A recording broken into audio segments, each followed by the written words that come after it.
कभी कभी लोग ऐसे डर भी बैठा लेते हैं, मन में डरते भी हैं, कुछ ना होते जैसे रस्सी वगैरह होती है तो उनको ऐसा लगता है जैसे सांप है, इस प्रकार से मतलब वो अपने आप में इतना भयभीत रहते हैं। हाँ, मति भ्रम जिसे बोलते हैं, मति भ्रम में वो चले जाते हैं। तो इन सब चीज़ों से उन्हें निकालना आसान तो नहीं होता, पर एक कोशिश अपने को शुरू करनी होती है। ग्रामीण क्षेत्रों के दूर दराज के पेशेंट हैं, वो निश्चित रूप से उनको अवेयरनेस नहीं है इस चीज़ की और वो पहुंच नहीं पाते हैं। जैसे एक दो पेशेंट मेरे पास जो आए भी, ये पूरे इधर उधर से भटक के आए, कहीं झाड़ फूंक के लिए चले गए, किसी देवी देवता के पास चले गए, इधर उधर चले गए। जब बहुत ज़्यादा वायलेंट हो गए, घर में मारने लगे, इधर उड़ने लगे, जब घर वाले परेशान होकर अस्पताल में लेके आए। जो बाबा होते हैं वो पैसे तो मांगते नहीं हैं, लेकिन ग्रामीण क्षेत्र होता है तो जो कुछ फसल होती है, वो जो पीड़ित व्यक्ति होता है वो फसल थोड़ी 1 किलो 2 किलो जितना भी उनका आहार होता है वो लेके बाबा के पास रखते हैं। These are some of the challenges mental health professionals and ASHA workers speak of as they take their services to India's villages where the stigma around mental illnesses is high. The lack of medical professionals and healthcare infrastructure only deepens the stigma. To overcome this, ASHA workers in Madhya Pradesh have taken over new roles, that of next door friendly therapists. Accredited social health activist workers or ASHA workers are India's frontline rural healthcare workers who are trained to function as a bridge between the community and the public health system.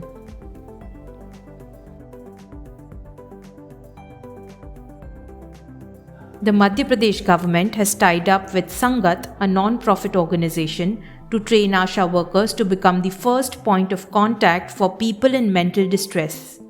और 2010 से आशा के पद पे काम कर रही हूँ। और ये सिजोफ्रेनिया और मानसिक रोग, इनकी ये संगत द्वारा हमें इसके प्रशिक्षण दिए गए हैं। तो ये जो सिजोफ्रेनिया का है, इसका हमें डिजिटल तरीके से ट्रेनिंग दी थी 1 महीने के लिए।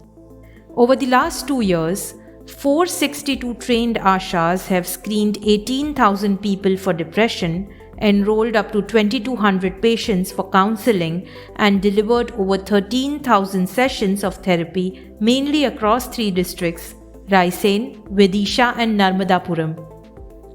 Ranu Chandravanshi, an ASHA worker trained in screening patients for schizophrenia, says she had identified her 40-year-old neighbor showing symptoms of psychosis and mania. Madam, मैंने तो पहले उनसे खुद से स्वयं से बात करी थी कि भाई आपको क्या होता है, किस तरह से मतलब लगता है। जैसे हमको प्रशिक्षण में दिखाया था कि आप उससे मतलब एक फ्रीली होकर बात करो। अगर उसको मतलब घर वालों के सामने बोलने में अगर वो मतलब कंफर्टेबल महसूस नहीं हो रहा है तो अपन थोड़ा सा अलग जाके उससे बात करें। तो कुछ होता है, जैसे आप बैठे रहे तो बहुत देर तक बैठे रहे, तो मैं कभी बार देखती हूँ आप यहाँ अकेले बैठे रहते हैं। फिर मैंने मैडम उनसे पूछने की कोशिश करी कि भैया आप मतलब ऐसे बैठे रहते तो आपको बुरा मतलब क्या लगता है। वो बोलते मुझे अंदर से बेचैनी टाइप होती है, मतलब ऐसा लगता है मैं अपने आप को ख़त्म कर लूँ, मतलब मेरा जीवन मतलब नहीं, मैं कुछ नहीं कर सकता, मेरे मतलब कुछ वैल्यू नहीं है। मैडम इस टाइप की वो बात करने लगी। However, one of the major challenges for these ASHA workers is to convince those screened to take medical help. Due to lack of awareness, many in the rural areas believe the person is possessed with a spirit and consult the traditional healers.